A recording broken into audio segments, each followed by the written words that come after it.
Dames en heren, goedemiddag.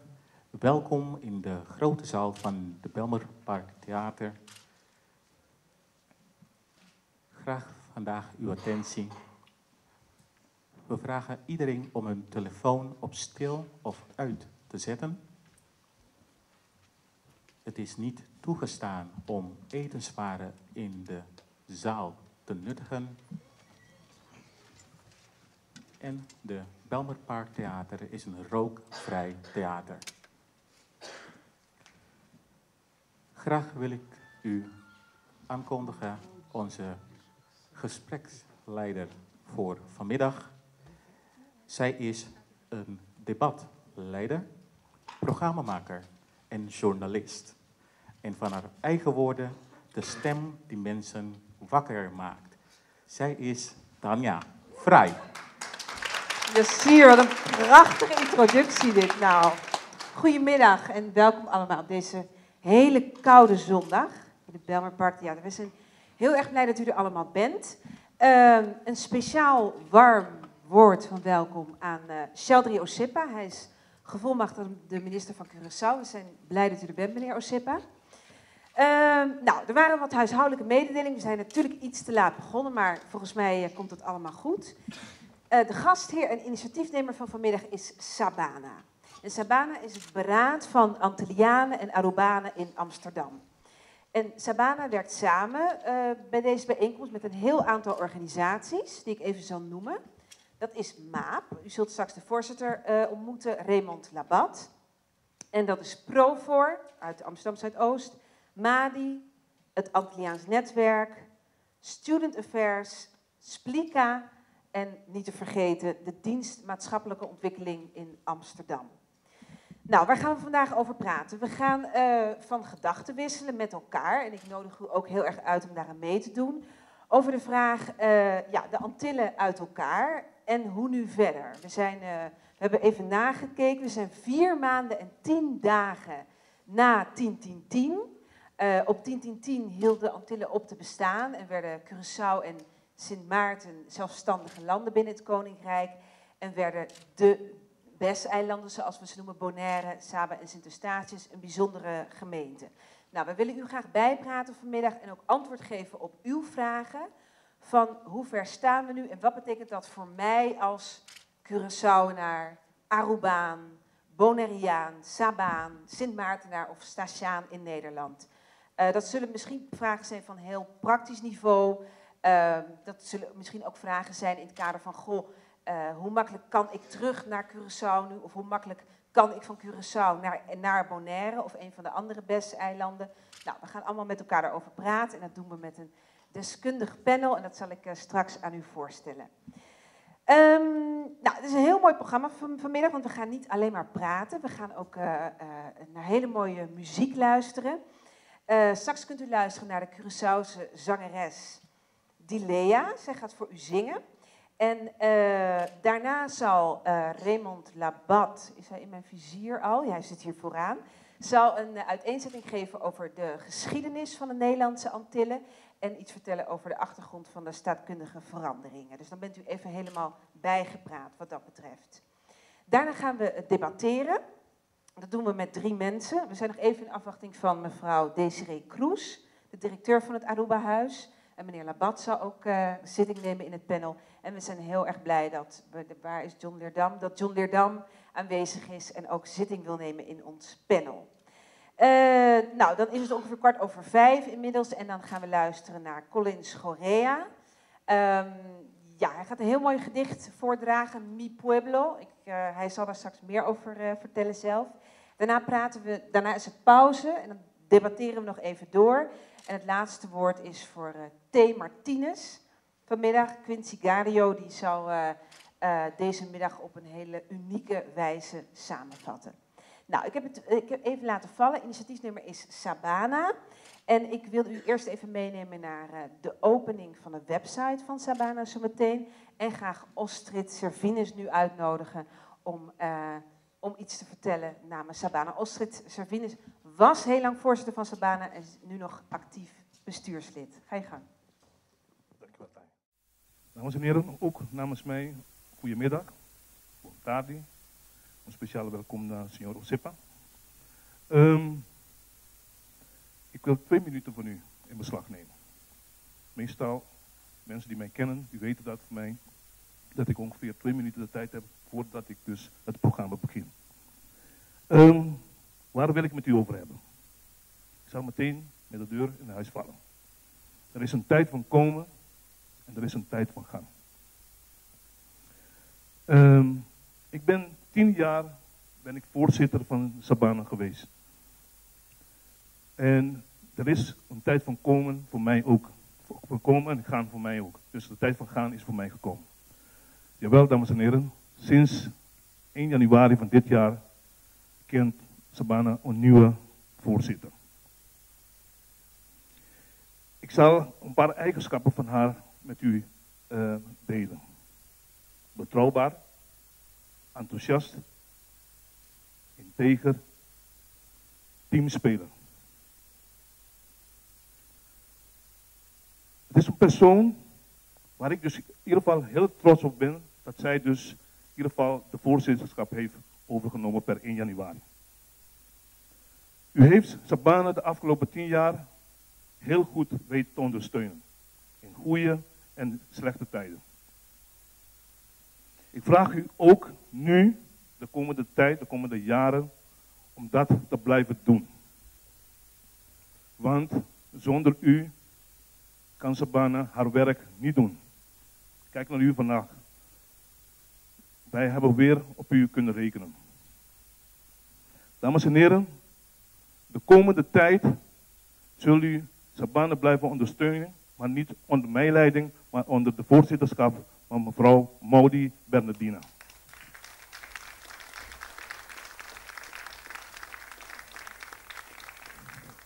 Maudi, bij deze overhandig ik je de nieuwe voorzitterschap. Dank u. Nou, welkom. Ja, een heel verrassende speech, dankjewel Astrid. Nou ja, ik zit al een aantal jaar in Sabana en ja, ik ga mijzelf even kort voorstellen. Dan weet u een beetje klein beetje wie ik ben en waarom ik hier vandaag sta. Nou, bontari tuhinde, kota presente awe, mi quiero agradecido rinde pabini. Y especialmente de gevolmachtigde minister van Curaçao, Sheldry Osepa, el director di Aruba-huis, signora Desiree Cruz, en presidente di MAP, signor Raymond Labad. King Tami Tata, King Tami Mama. Kent hem wel, toch? Mijn vader, geboren Judy Curaçao, Mochar di Cascora. Hij heeft in Nederland gestudeerd en na zijn studie bedrijfskunde zijn we met ons hele gezin naar Curaçao verhuisd. Daar is hij heel wat jaren werkzaam geweest binnen de Antilliaanse overheid vanuit zijn hart. Een man die wat wil betekenen voor zijn Curaçao. Mijn moeder is geboren in Nederland. Ze is als jonge vrouw de verpleging ingegaan en heeft er al heel wat dienstjaren op zitten in de zorgsector. Zowel hier in Nederland, maar zeker ook daar op Curaçao. Als je het hebt over integration, dan is mijn moeder een prachtig voorbeeld. En haar hart is dan ook aan Curaçao verbonden. King Amita. Nasce na Holanda, vive na Curaçao, vive na Holanda, ibai binga trobe. Kan niet anders zeggen. Ahora que meeting 10 años na Holanda atrobe. Ook mijn hart ligt daar 9000 kilometer verderop. De afstand maakt echter niet uit om mij te willen inzetten. Inzetten, pami hindinang. Sabana is dan ook een van de stichtingen waar ik mijn bijdrage lever, para promover e calidad de vida di nos hindinang. Consciente meeting dos cultura. Bendicionar como equipaje cultural dos cas pabiba. En zo wil ik het ook wel houden. Wellicht biedt een vernieuwde staatkundige structuur uitdagingen, nieuwe mogelijkheden en hopelijk meer samenwerking, juist nu. Meer oog voor onze mensen al daar, meer perspectief, maar ook mogelijkheden voor onze gemeenschap in Nederland. Allen hebben we 2 huizen of meer en de weg naar welk huis dan ook willen we kunnen blijven bewandelen. Ik hoop dan ook dat deze middag u antwoord zal geven op uw vragen. En wie weet brengt deze bijeenkomst meer antwoorden dan dat er vragen worden gesteld. Laat dit wederom een gelegenheid zijn om te realiseren waar we voor staan, wie we zijn en ikiku huntu nos por bira. Verder wil ik even als laatste, of of ene laatste, het bestuur van Sabana op dit moment aan u voorstellen. Zonder hun is het natuurlijk niet mogelijk om ook zo'n bijeenkomst als dit, maar ook ander werk wat wij doen, te realiseren. Heb ik Yazir, de vicevoorzitter, aan deze kant. Monico, de secretaris. Ostrid, nog steeds penningmeester, jawel. En als laatste Winston, de PR-man, die we zeker niet kunnen missen. Oké, migración para realizar idea aquí bijna los voluntarios. De dames en heren lopen hier overal rond. DMO, Profor, MADI, MAP, Splika, Vereniging Antilliaans Netwerk, Itur otro gente que coopera para realizar idea aquí. Masha danki.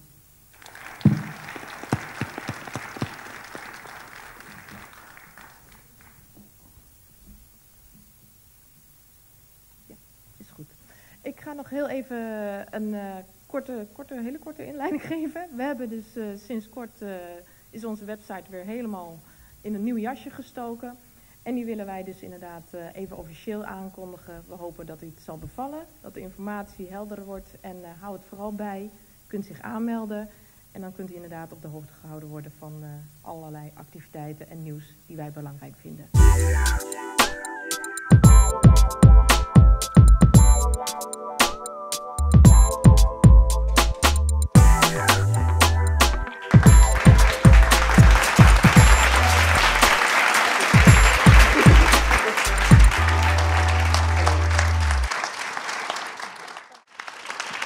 Ik wil heel graag Raymond Labat uitnodigen. Hij is voorzitter van MAAP. Nou, ik denk een heel bekend gezicht voor heel veel mensen.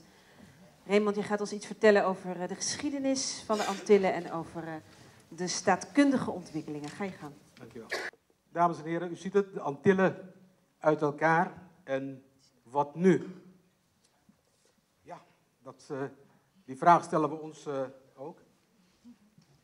Wel gezegd, ik ben Raymond Labat. Ik ben voorzitter van de MAAP, Movimento Antillano y Arubano para Promover Participación, oftewel de beweging ter bevordering van de Antilliaanse en Arubaanse participatie.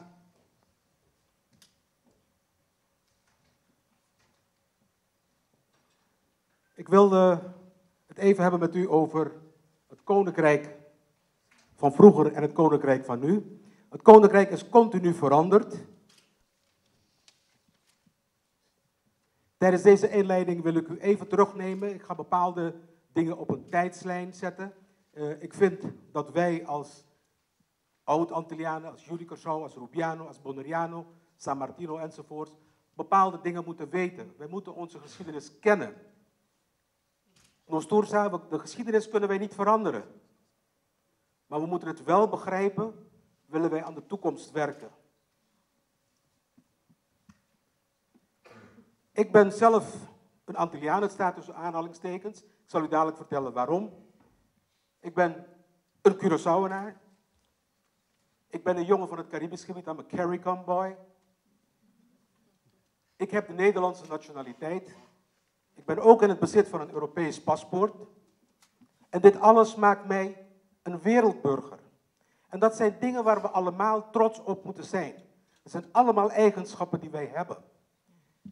En tot slot heb ik een paar vraagtekens, maar daar kom ik dadelijk op terug. De Nederlandse Antillen, daarnet stond, de Antillen zijn er niet meer. Nou, dat wil ik even corrigeren. De Nederlandse Antillen die zijn ontmanteld. De Antillen die bestaan er nog steeds. En dat zijn onze 6 eilanden. De Antillen bestaan nog steeds, mensen. Dat zijn de eilanden vanaf Trinidad en Tobago tot en met Cuba. En velen van ons staan er niet eens bij stil wat het woord Antillen betekent. We moeten dan naar een andere taal stappen even. Dan moeten we naar het Frans gaan, waar het woord Antilles betekent. Voorliggende eilanden, ante-islas. Voordat de ontdekkingsreizigers die kant op zijn gegaan, dat waren de eilanden die voor de noordkust van Zuid-Amerika liggen. Dit moeten we weten, mensen. Ik heb hier bewust gekozen, u zult zeggen, hé, ik zie een oude vlag. Ik heb bewust gekozen, want ik wil gaan naar de situatie van voor 1 januari 1986. U ziet, de Nederlandse Antillen had 6 eilanden, allemaal met hun namen. Aruba, Bonaire, Curaçao, Sint-Eustatius, Sint Maarten en Saba. Allemaal hebben een betekenis. Van Curaçao wordt bijvoorbeeld gezegd dat het woord Curaçao betekent corazón, het hart. Dat weet ik niet. Anderen zeggen weer, het heeft te maken met het genezingsproces. De koopvaarders die kwamen op Curaçao genezen, kwamen fruit eten. Als ze last hadden van scheurbuik, kwamen ze pakura, cura. Anderen zeggen weer, de eerste priester die daar op het eiland kwam, werd in een pot gezet en gebakken. Cura asado. Nou, ik laat het aan u over welke u kiest voor uzelf. Aruba heeft weer een andere betekenis. Dat komt uit het Arawaks. Arua, nummer 2. Bonaire. Frisse lucht. De Noordoostpassaat, die komt het eerst langs Bonaire en dan mogen wij het krijgen en dan mag Aruba het krijgen. Sint Maarten, Sint-Eustatius en Saba. Vroeger, de kolonisator was niet Nederland, dames en heren. Het was de Kamer van Zeeland. En u zult zien dat vele namen, zoals Sint Maarten, Sint-Eustatius, Willemstad, zijn allemaal namen die u terugvindt in de provincie Zeeland. En dan krijgen we dus de betekenis van Saba. Er is er ook een verhaaltje erover. Dat komt van de ontdekkingsreiziger San Cristobal. Sangbal en is later Saba geworden. De oorspronkelijke naam van Sint Maarten is eigenlijk Swaliga. Dat betekent, dat is het Indiaanse woord voor Salty Island. Het was het land van het zout. Ik neem u mee naar het oude wapen en de oude vlag. Libertate unanimus. In vrijheid verenigd met elkaar. De situatie veranderde op 1 januari 86. Toen stapte Aruba uit de Nederlandse Antillen en kreeg Aruba de status apart. Heel snel even langs de geschiedenis. De bovenwindse eilanden werden ontdekt door Columbus. Alonso de Ojeda, die kwam ons ontdekken. Ik haat dat woord, want de eilanden die lagen er al. Ze werden niet ontdekt. Er is een afwisselende Spaanse en Portugese tijd geweest. Nederland kwam voor het eerst in beeld in 1634.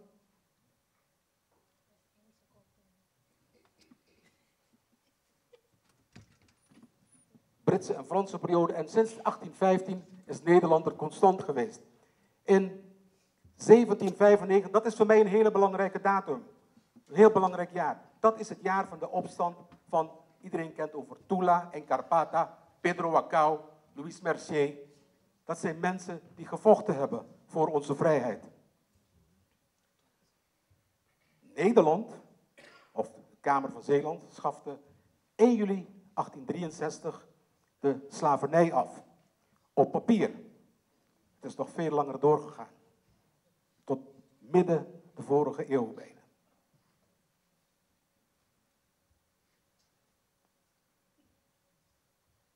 In 1918 komt de Shell op Curaçao, werkgelegenheid. Na de afschaffing van de slavernij heb je gezien dat hopen Judy Curaçao zijn gaan werken op Cuba. Ze zijn corta caña. Ze zijn rietsuiker gaan kappen op de rietvelden. Toen kwam de raffinaderij, welvaart. Veel mensen kwamen werken van de andere eilanden op Curaçao. 1942 beloofde koningin Wilhelmina autonomie aan de eilanden. En u ziet, na de Tweede Wereldoorlog bestond het Koninkrijk der Nederlanden uit een paar koloniën. Nederland, niet Indonesië, maar Nederlands-Indië. En niet de Nederlandse Antillen, maar Curaçao en de onderhorigen. Dat was de naam die gebruikt werd voor de eilanden van 1853 tot 1954. Jonah, als ik op een ander eiland had gewoond, zou ik het ook niet prettig gevonden hebben als ik onderhorig aan Curaçao zou zijn geweest. En ik zeg dat als Judy Curaçao.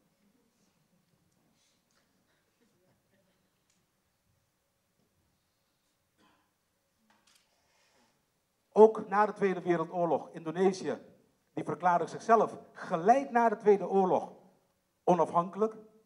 Het heeft tot bijna 1950 geduurd, 27 december 1949, dat Nederlands-Indië, met uitzondering van Papua Nieuw-Guinea, of Irian Jaya zoals het bekend is, de vrijheid, of dus de onafhankelijkheid heeft gegeven. In de geschiedenis is het bijna zo geweest dat Nederland een van de eerste landen zou zijn geweest die een embargo tegen zich zou krijgen van de Verenigde Naties. Het heeft heel weinig gescheeld. Ze moesten het vrijgeven. Aan 15 december 1954 wordt het statuut ondertekend. De Nederlandse Antillen werden geboren. Suriname kwam erbij.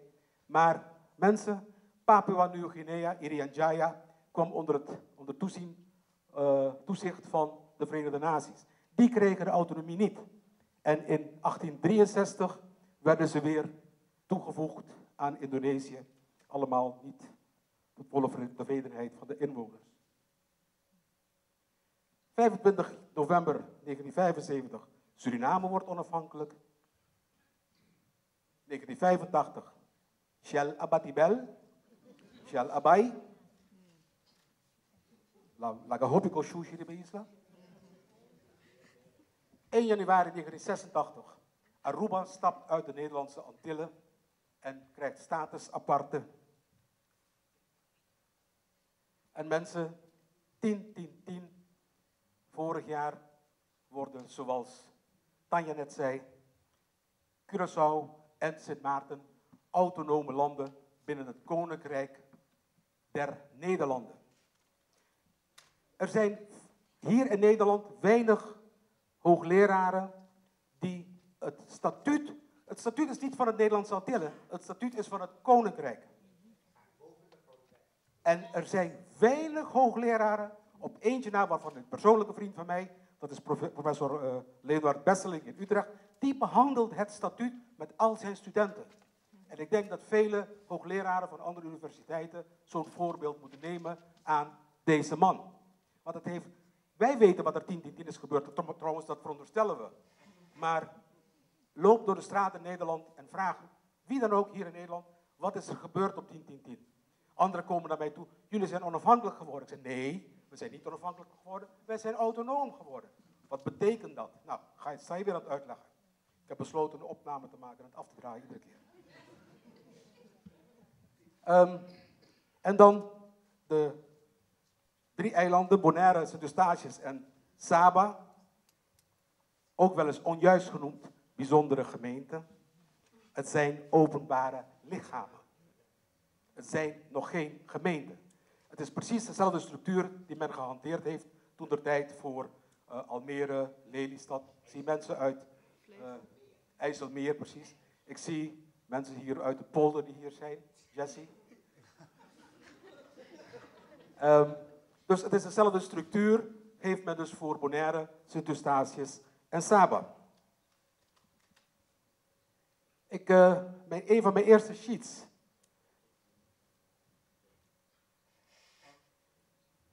Sloot ik af door te zeggen, ik ben een wereldburger.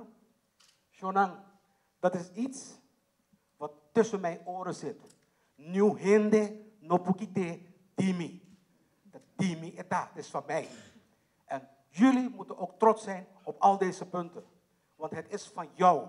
No hende no porkite dibo. Het is van jou. Nou, die vraagtekens zou je zeggen. Ik wil gaan naar een campusgemeenschap. Ik wil afstappen van de negatieve lading van het woord Antilliaan. Voordat ik kwam studeren in Nederland, 1970, wist ik niet dat ik Antilliaan was. Ik was Curaçaoenaar. Mijn nichten en neven waren van Aruba. En mijn buren waren Bonaireaan. En ik kwam in Nederland en zeggen ze, je bent Antilliaan. Toen werd ik Antilliaan. Het heeft Politiek Nederland en de media, de Nederlandse media zeker, die hebben het genomen en hebben er een negatieve lading aangegeven. Daar wil ik van afstappen. Ik ben deel van de campusgemeenschap. Nou, en wat is die campusgemeenschap? Curaçao, Aruba, Sint Maarten. De 3 landen die samen het koninkrijk vormen met Nederland. En, heel duidelijk, Bonaire, Sint-Eustatius en Saba, die openbare lichamen zijn geworden van Nederland. Na 10-10-10 vorig jaar, ik denk de Nederlandse Antillen zijn ontmanteld, maar Shonang, we moeten het samen blijven doen. We zijn bij elkaar 500.000 mensen die tot de Cambus-gemeenschap behoren. Hier, daar of waar dan ook ter wereld. Samen vormen we zijn we 500.000. 500.000 is een aantal waar je wel rekening mee moet houden. Er moet en er zal naar ons geluisterd moeten worden.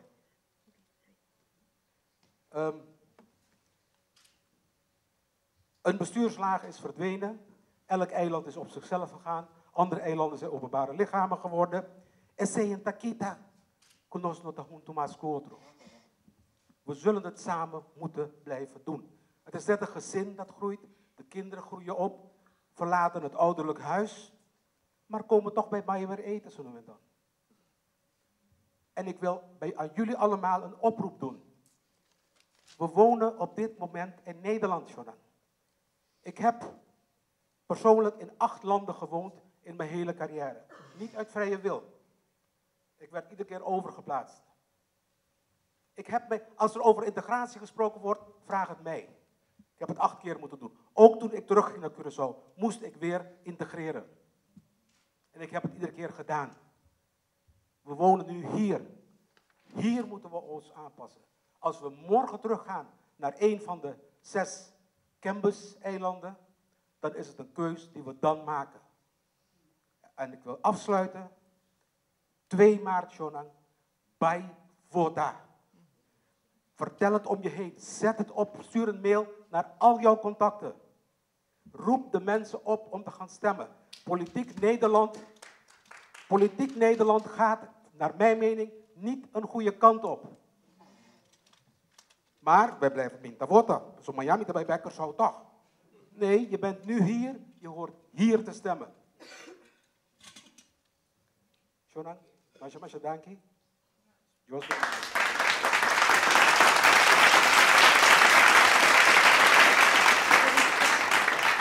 heel fijn dat je er bent vanmiddag. Heel fijn dat je aan tafel wil komen zitten. We zijn nog in afwachting van mevrouw Kroes. Die baant zich een weg door de Ajax-fans hierheen. Dus die komt eraan. Meneer Osipa is de gast. Die zal hier en daar een vraag kunnen beantwoorden. We gaan gewoon even kijken hoe dat gaat. Zijn er mensen van een van de openbare lichamen? Zo heet dat. Is er iemand uit Bonaire vanmiddag? Of uit Saba? Of uit Sint-Eustatius? Nee, het is allemaal Curaçao? Aruba, Curaçao. U bent van Bonaire? Aruba, Bonaire. Ja, je kan ook van meerdere eilanden zijn natuurlijk, hè? Aruba, Bonaire. Ik zag daar nog een hand. Aruba, oké. Sint Maarten. Geweldig. Iemand van de Bovenwindse eilanden. Sint Maarten, oké. Nou, we zullen het zeker ook over Sint Maarten hebben. Goed, nou, ik wil ten eerste even van u weten. Wie heeft op dit moment een vraag of aan meneer Labat of aan meneer Leerdam? Een vraag in het... Ja, ik kom naar u toe. En er zijn hier trouwens ook 2 dames aan de zijkant met microfoon. Dus als u een vraag wil stellen, steek uw hand op en dan komen ze naar u toe. Ja. Mijn naam is Janela Hatona Martes. Mijn vraag is, ik denk dat er meerdere met mij het ook niet weten, wat houdt dat in? Dat Bonaire en zo'n lichaam. Ja. Een openbaar lichaam, meneer Labat.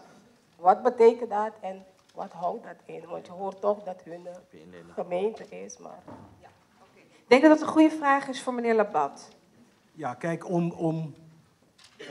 het is eigenlijk de bedoeling dat die eilanden die ervoor gekozen hebben, met uitzondering van Sint-Eustatius, die heeft er niet voor gekozen, maar die heeft gekozen om te blijven binnen de Nederlandse Antillen. Maar als de andere eilanden gekozen hebben om de Antillen te ontmantelen, bestaat er geen Antillen meer. Dus Sint-Eustatius kan ook geen onderdeel meer zijn van de Nederlandse Antillen. We hebben besloten om samen of gezamenlijk of openbare lichamen te worden. Wat houdt dat in?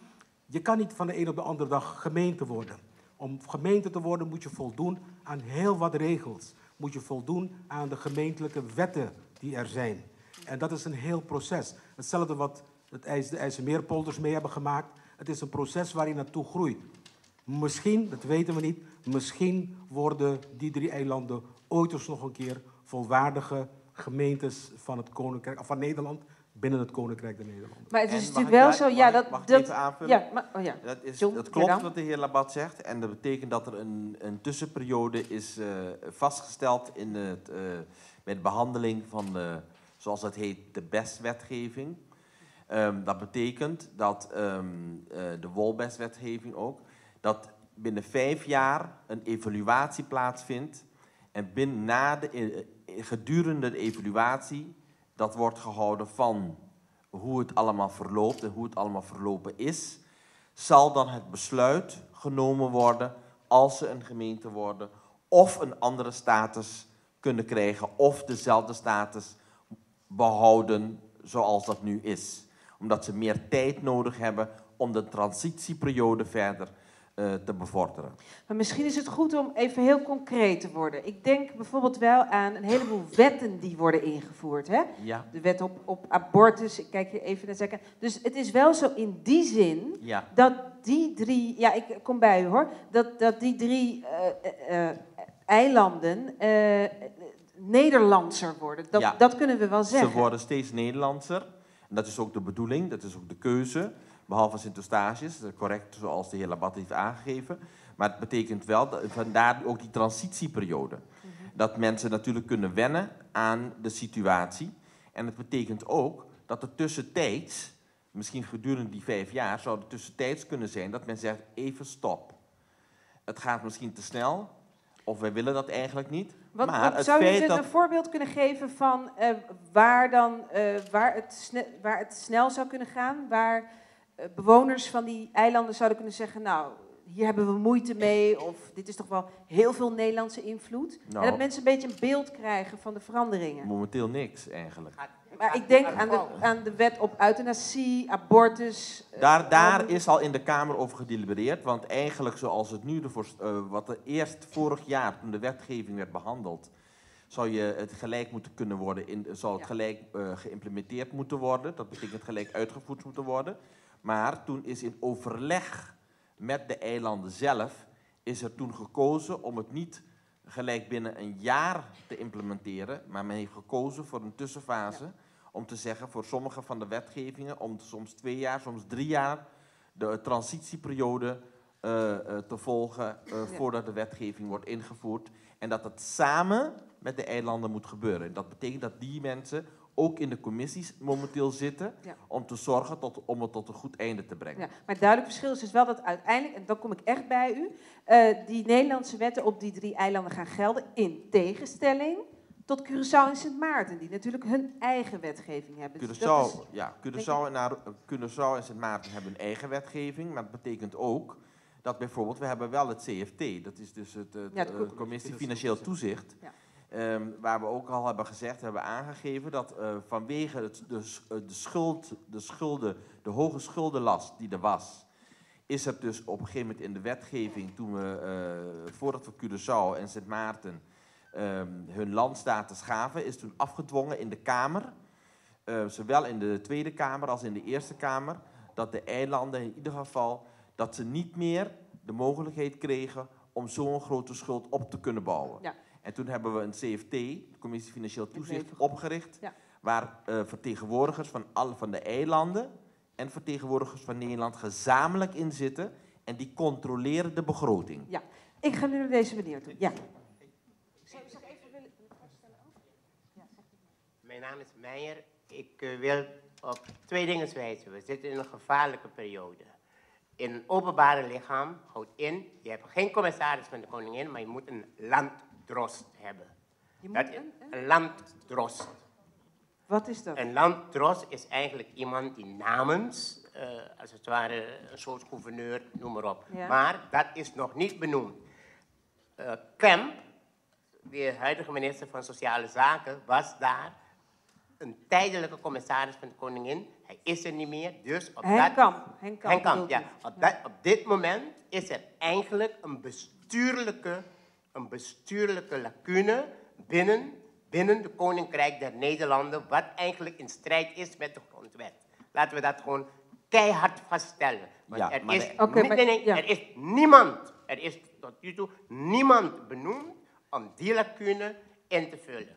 Punt 2. Op dit moment wordt er gewoon publiekelijk in de media gezegd, deze eilanden zijn gemeenten. Maar het gekke ervan is, de bewoners kunnen niet rechtstreeks, als het ware, in de Europese Unie, als het ware, de middelen die ter beschikking is om achtergestelde gebieden bijvoorbeeld te ontwikkelen, kunnen ze geen beroep aan doen. Bijvoorbeeld Guadeloupe, Martinique, die kunnen dat wel. Maar die kan bijvoorbeeld de mensen binnen de Koninkrijk der Nederlanden, vallen onder die grondwet, kunnen dat niet doen. Nee. En wat ik zo jammer vind is, er wordt een hoop blabla gedaan, maar eigenlijk worden deze mensen in de steek gelaten. Door wie?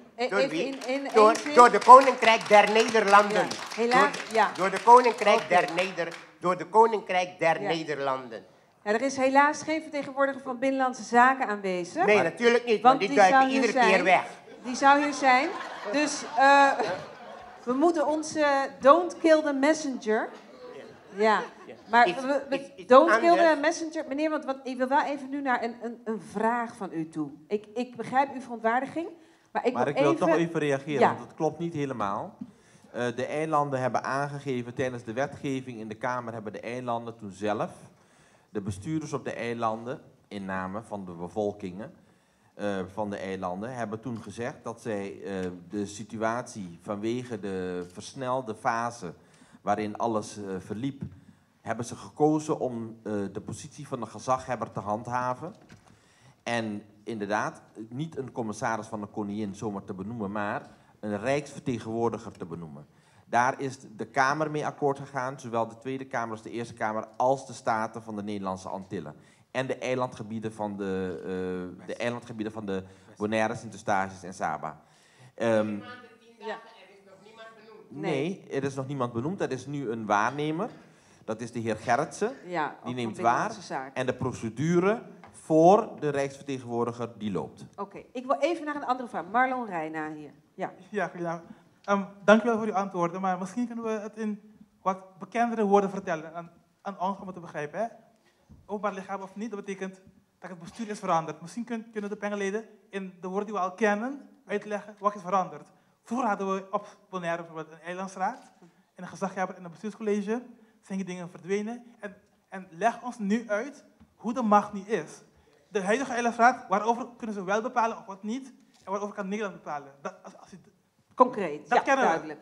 Raymond. Ik zal proberen in zoverre te antwoorden wat ik ervan weet. En nogmaals, ik neem op deze positie geen verantwoordelijkheid op mij voor de BES-eilanden. Nee, maar het gaat even om de structuur. De structuur. De eilanden die behouden hun gezaghebber. Ja. Die behouden de huidige bestuursvorm die ze hebben. Daar is er niet aan getornd. Er is er bewust niet aan getornd. Dus Consejo Insular, eilandsraad, dat is nog steeds het bestuur van het eiland. Ze hebben nog steeds hun diputados, dus hun gedeputeerden. En de gezaghebber is er nog steeds. Maar, aanvullend. Nee, even, ja? Dat klopt, maar hebben ze het nog evenveel gezegd als vroeger? Of wat niet? En wat is veranderd? Nou, er verandert wel wat. Je hebt een regionaal servicecentrum, die staat boven de eilanden. En de rijksvertegenwoordiger, die is dus alle facetten, dus bijvoorbeeld het milieu, bijvoorbeeld de infrastructuur, deel van de infrastructuur, zoals de luchthaven. Ja, in feite gaan alle Nederlandse ministeries alle Nederlandse ministeries zijn daar vertegenwoordigd. En dat betekent dat de eilandgebieden, precies als de heer Labat heeft aangegeven, heb je dus de eilandsraden, zoals ze nu functioneren, die bestaan nog steeds. En dat gaat gewoon door, omdat men dat heeft gekozen. Tegelijkertijd krijg je toch een dubbele bestuurslaag. Je krijgt een andere bestuurslaag. En dat is de rijksvertegenwoordiger die eigenlijk de vertegenwoordiger is van de ministeries uit Nederland. Maar John. En wie heeft dat het laatste woord? Stel, het ministerie van Landbouw heeft een mening over geiten op Bonaire. En de illustratie heeft een andere mening. Wie heeft het laatste woord? Wie heeft de macht? Ja, dat zal dus een interessante worden. Want dat betekent dat de komende 5 jaar zal uitmaken hoe je dat debat natuurlijk met elkaar gaat voeren en waar de machtspositie natuurlijk komt te zitten. Okay. Als de eilanden inderdaad uiteindelijk een gemeente gaan willen worden, wat eigenlijk de uitgangspunt was, dan zal Nederland uiteindelijk het laatste woord hebben. Oké, dank. Dan zal Nederland het laatste woord hebben. Ja, zo is het. Mevrouw, gaat u gang. Ja, wat ik wil zeggen... Zou u zich even willen voorstellen? Ik ben mevrouw Kaarsenhout.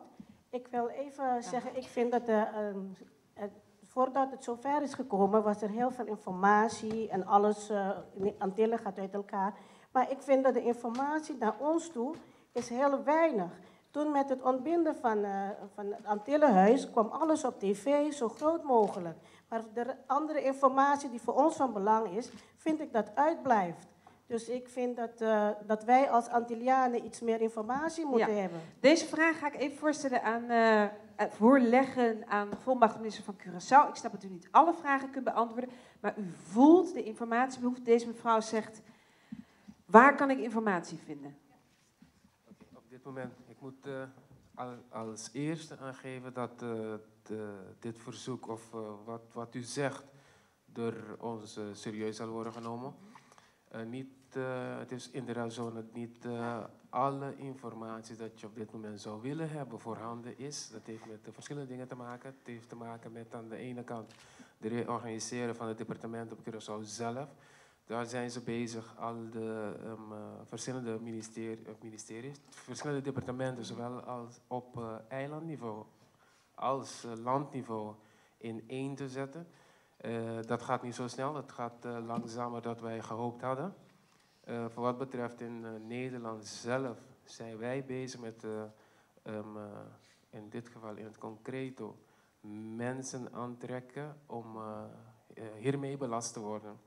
Dat betekent dat er een vacature is voor 2 mensen die binnenkort in Nederland specifiek informatie gaan geven over hoe het daadwerkelijk werkt, wat is veranderd, etc. Dus wat... Dan zou je eigenlijk een soort stedentrip of zo door Nederland moeten houden om mensen te informeren. Dat is wat u... Ja. Als we alvast beginnen te zeggen van kijk, in Amsterdam in de Bijlmer is er een Curaçao-huis of een informatiehuis. Ga daar alvast naartoe en van daaruit dan wordt het verspreid. Ja. Maar dat er al 1 plaats centraal is, dat we weten, daar kunnen we naartoe. Je komt naar het Antillenhuis. Ja. En dat we de drempel ook liefst zo laag mogelijk houden. Maar volgens mij zijn we elke eerste vrijdag van de maand of zo welkom op het Curaçao-huis in Den Haag, meneer Osippa, toch? Ja, klopt. Afgelopen vrijdag was er een band op. Ik had heel graag mevrouw willen zien, misschien wisten er niet van. Maar in ieder geval, er zijn wel van die momenten waar wij elkaar ontmoeten, informatie geven. Maar ik wil wel onderkennen wat mevrouw zegt. Dat betekent dat wij een oor daarvoor hebben en iets eraan zullen gaan doen. Internet bijvoorbeeld. Ja. Colin. Ik wil me op die mevrouw aansluiten, inderdaad. Ik weet er ook heel weinig van. Ik merk, er is heel veel behoefte aan uitleg, maar ook uitleg in begrijpelijke taal. En ik vind die initiatieven van die meneer heel goed, wat hij dus nu noemt. Maar ik zou inderdaad denken aan het internet. Maak ook een website. Zet de informatie op de website. En maak ook gebruik van een telefoonlijn. Dus dat mensen misschien ook gewoon kunnen bellen naar iemand. Hè? Dus het is leuk dat ze dan in steden misschien willen rondlopen, maar misschien heb ik dat gemist. Ja. Maar als het ergens staat waar het ook openbaar is. Ik bedoel, een website is het meest toegankelijk vandaag de dag voor iedereen. Dus misschien is dat een tip. Op Facebook misschien, ja, dat wil ik juist aangeven. Curaçao Huis heeft een website. Daarnaast hebben we ook een Facebook pagina. Dus Kabinet Curaçao Den Haag. Kabinet van Curaçao Den Haag. Dus Kabinet van Curaçao Den Haag. Facebook, oké. Ja. Gewoon toevoegen. Maar ook, Ja, ik heb ook nog- voor de best is er een website, hoor. En de BES, oké. De Ja, BES heeft ook een via Facebook. Ik heb nog heel Binnenlandse even een Zaken. vraag aan meneer Osippa en dan kom ik echt bij u. Meneer Osippa, in hoeverre stimuleert deze regering van Curaçao de terugkeer van Curaçao naar Curaçao? Nu Curaçao dus, mogen we het heel even centraal houden daar? De terugkeer naar Curaçao. Wat is uw visie en wat doet u daaraan? Hoe makkelijk of moeilijk is dat om terug te keren? We weten dat veel mensen terug willen. Of dat signaal bereikt ons. Voordat het zover is, moet je de infrastructuur voorbereiden of terugkomst van je mensen. Dat betekent dat op dit moment een project gaande is, waarbij de bedoeling is dat mensen die met de tijd daar naartoe zouden willen, dat ze alvast kunnen sparen. Ja? En met de woningbouw zal er gezorgd worden dat uiteindelijk een huis gebouwd zal worden. Maar het is wel op een project voor de lange termijn. Dus als ik over een half jaar terug wil om het land, nou in mijn geval niet terug, maar heen, naar Curaçao wil, om het land te helpen opbouwen, wat voor drempelverlagende maatregelen zijn er dan? Soms moet je aan de zon, het water en zee ook bepaalde waarden hechten. Wat betekent dat? Als je denkt dat je naar Curaçao terug wil en dat je daar hetzelfde gaat verdienen als hier, dan wordt het moeilijk. Ja? Maar dat is, iets drempelverlagend. Maar even wachten. Ja? Dus dat betekent dat je moet het gewoon in perspectief blijven houden. Dat betekent dat als je daar naartoe wil, want heel vaak wordt er gezegd, oké, ik wil waar naartoe, maar wat doe je voor mij om terug thuis te krijgen? Ja? Dat is onze benadering. Ja? Soms moet je gewoon het van beide kanten bekijken. Oké, ik wil naartoe, wat heb jij te offeren om je land vooruit te helpen? Snap je wat ik bedoel? Van alles. Snap je wat ik bedoel? Dus dat betekent, dus als je zegt, oké, ik heb van alles te offeren, ja, dan ga je oriënteren, dan ga je kijken, misschien dan ga je eerst een baan zoeken en langzamerhand gebeurt het wel. Dus dat is de ene kant. De andere kant wat ik kan geven vanuit de regering, zijn we op dit moment bezig met een groot project. Een van de statenleden was hier een aantal weken terug, was hier met dat project om te zorgen... Meneer Wiels. Ik zei een van de statenleden. Ja, maar meneer Wiels toch? Hij was Meneer maar één Wiels. ervan, er was Ja, ook nee, een aantal anderen. Er waren ook andere... Onder andere meneer Wiels. In ieder geval. Dus ja, je bent heel goed geïnformeerd van. Maar het gaat erom dat er een project bezig is om voor huizen te zorgen, waar mensen daar naartoe kunnen komen. Ja. Wie Tanja, heeft er nog... Ja. Tanja, mag ik heel even... Hallo, Meijer namens Jens. Ik moet heel even kijken. Meijer namens Jens. Meneer. Even Nee. Deze mevrouw daar. Ja. Mijn naam is Ini Kok. En, wat zeg je? Nee, ik kan Dit niet is opstaan, lastig, hoor. ja. Ik heb problemen met mijn knie. Voor Profor, Ja. hè? Werkt u in Ik Zuidoost? ben vrijwilliger voor Profor. Ik werk hier in de Bijlmer. En wat betreft informatie geven. Ik ben blij dat we hier allemaal zitten, deftig hier. Maar de jongens die informatie moeten krijgen, ik kom ze zo net voorbij onder de boom daarbuiten, onder de viaduct daarbuiten. Dat zijn de problemen, mensen van Antillen, ja, wat iedere keer voortkomt in de kranten, ja. Ik zie niemand naar buiten lopen om met die mensen... Wij hier zijn genoeg geïnformeerd. Ja. Wij weten alles. Ja? Maar En wie zou dat moeten doen, denkt u? Hoe zouden we dat moeten organiseren? Kijk, er moet georganiseerd worden waar die jongens komen. Ja? Daar moet georganiseerd worden. En we hoeven niet van Den Haag altijd... Is het Den Haag of weet ik, de grote steden. Ja? Ga in Otra Banda. En dat soort, daar krijg je die jongens.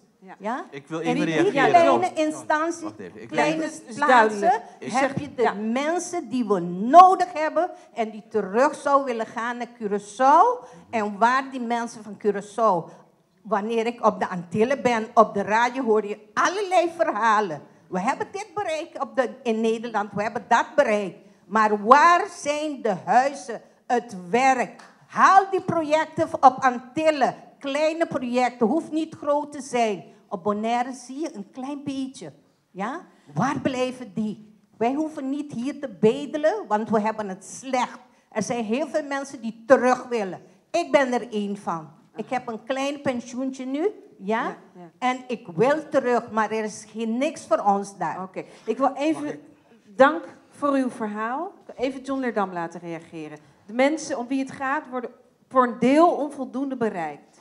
Ik denk dat dat voor een deel waar is. Ik denk dat ik blij ben met de opmerking van mevrouw Kok. Maar het andere deel ben ik niet met haar eens.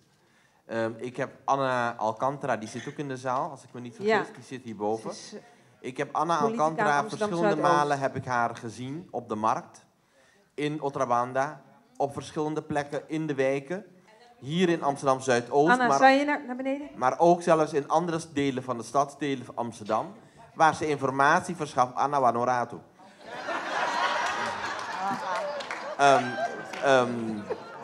Op andere delen waar ze mensen informeert. En dat ze mensen probeert te begeleiden. Ja. En ook, wat we niet moeten vergeten, zijn de kerken. De verschillende kerkgenootschappen in Amsterdam. Die verschillende vrijwilligers hebben.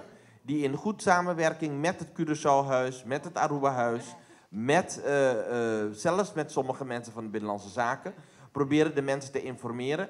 En zoals wij zeggen, op de Curaçao, en Aruba en Bonaire, zou je zeggen, in plakatjiki, de mensen op een simpele manier proberen uit te leggen waar ze dan de informatie zouden kunnen krijgen. Maar het kan en nog meer, want er is grote behoefte. Ik wil even Anna Alcantara het woord geven.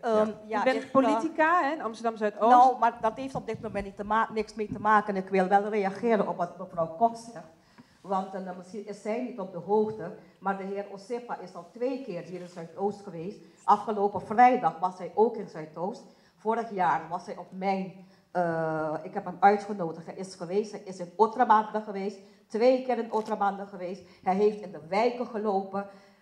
Wij zijn bezig, een derde ontmoeting met hem, met alle Curaçaoenaars hier in Zuidoost.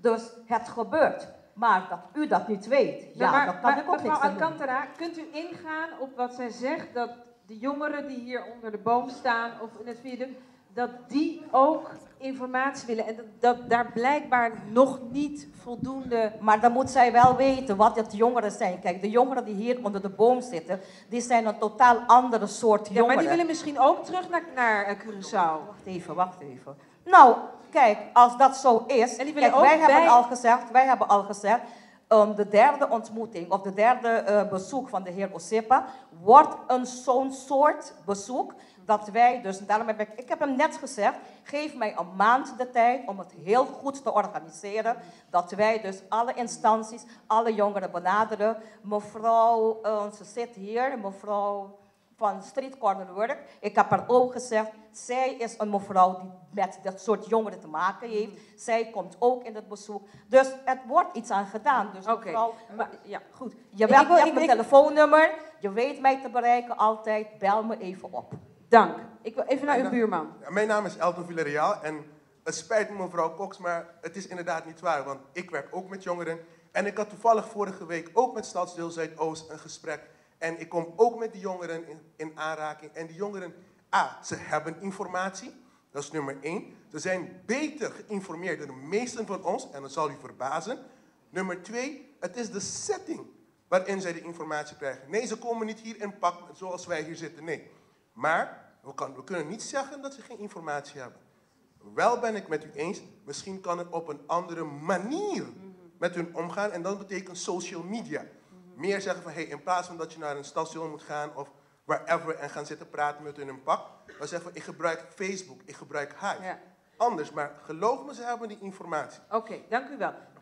Deze meneer heeft een vraag. Ik weet niet hoe we bij u kunnen komen. En als u nog een vraag van meneer Osepa heeft, dan mag dat ook, hè? Want hij moet Over een half uur weg, dus we hebben nog een half uur. Ja. Mijn naam is Niels Rozenburg. Ik ben jaren actief in Zuidoost. Een tijdje heb ik mijn mond besloten dicht te houden. Maar na jaren stilte ben ik voor iedereen weer zichtbaar. Wat die mevrouw zei, is waarheid. En ik kan het ook beamen met feiten. Dat er iets gedaan wordt voor de jongeren, dat klopt. Maar het is nog steeds onvoldoende. Het is onvoldoende omdat niet iedereen bereikt kan worden. Maar als we mevrouw Alcantara. Ja, maar mag ik heel even een tussenvraag? Als we het relateren aan waar we het vandaag over hebben, hè? Dus het bijpraten over, over de staatkundige verandering en vooral de toekomst van de eilanden. Daarom zeg ik nogmaals, de jongens die hebben onvoldoende tot geen informatie. Maar waar hebben zij behoefte aan? En wie zou het moeten doen? Wij. Ja, wij in de wijk, de organisaties die door de overheid gesubsidieerd worden, de mensen die binnengehaald worden, die moeten kennis hebben van de wijk en de gebeurtenissen en niet organisaties in stand houden om mensen aan het werk te houden en de doelgroep waarvoor het gaat, die schiet tekort. En dat is het. En dan zal ik mijn mond de komende jaren weer in Zuidoost gaan openmaken. Ja. Mag ik heel even Raymond Labaut laten reageren? U heeft volkomen gelijk. De reactie van die mevrouw en de reactie aan de andere kant. Ik denk dat het juiste antwoord ergens in het midden ligt. Precies. Ja, er zijn jongens die niet bereikt worden en er is een hele groep die bereikt wordt. Even aansluitend op wat meneer Osepa zei. Mensen die terug willen gaan, het zijn twee dingen.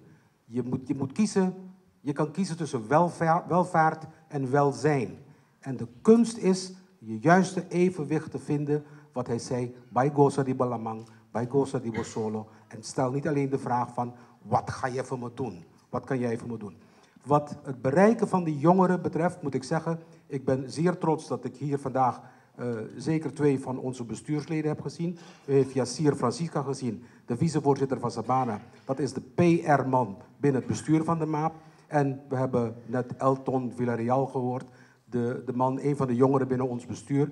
1/3 van ons, en ik heb onze vicevoorzitter, mevrouw Nouris Dabian, die zit daar, van het Aruba-huis. We hebben binnen ons bestuur zeker 1/3 van onze jongeren, die zijn van het bestuursleden, zijn onder de 30 jaar. Ik ben het volkomen met die meneer eens, dat er een categorie jongeren is die niet bereikt wordt. En dat er organisaties zijn die hun niet kunnen bereiken. Onze organisatie, de MAAP, bestaat al 18 jaar. Sing un dupje die nieuw subsidio die nieuw hende. Ja, maar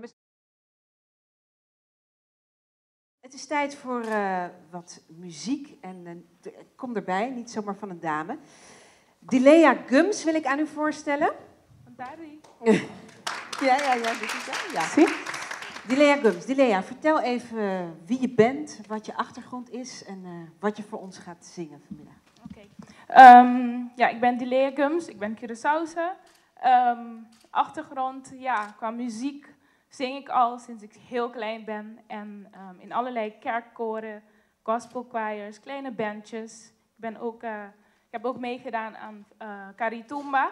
Dat is het Tumba-festival voor tieners. Ook Cantador Mayor, dat is de CEU-festival. Dus ik ben echt iemand van mijn cultuur.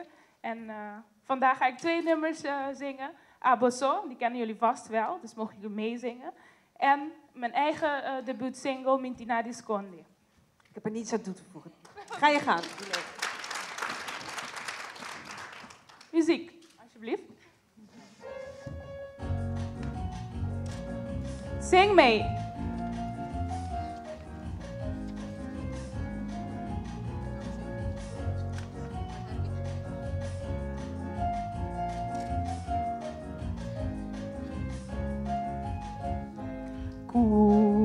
Enter mi alma, enter mi vida, tasina mi tastima. Goed zo. Taboso mi estima, bom tu por circunstancia y tena mi morto lo mi sigi stimavo aboso ku enter mi alma ku enter mi vida tasina mi tastima quizá boso mi estima wow tu circunstancia y tena mi morto lo mi sigi stimavo aboso y dia lo mi tie honor di caricia buku mi amor y sentie dulzura de un calor mare tawe noche mare porta un vez mi por entregabu tur mi corazón y dia lo mi tie honor di caricia buku mi amor y sentie dulzura de un calor mare tawe noche mare porta un vez mi por entregabu tur mi corazón cuenter mi alma cuenter mi vida tasina mi estima y taboso mi estima paudi tur circunstancia y tena mi morto lo mi sigi stimavo corazón aboso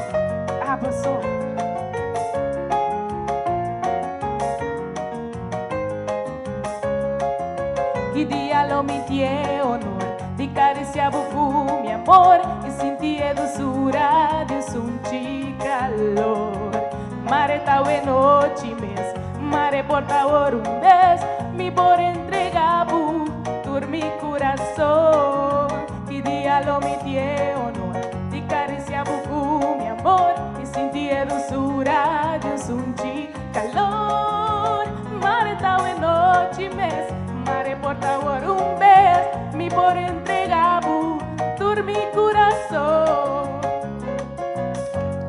Dank u wel. Jullie zijn geweldig. Nou, kop is eraf. Ik ben een beetje nerveus.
Bande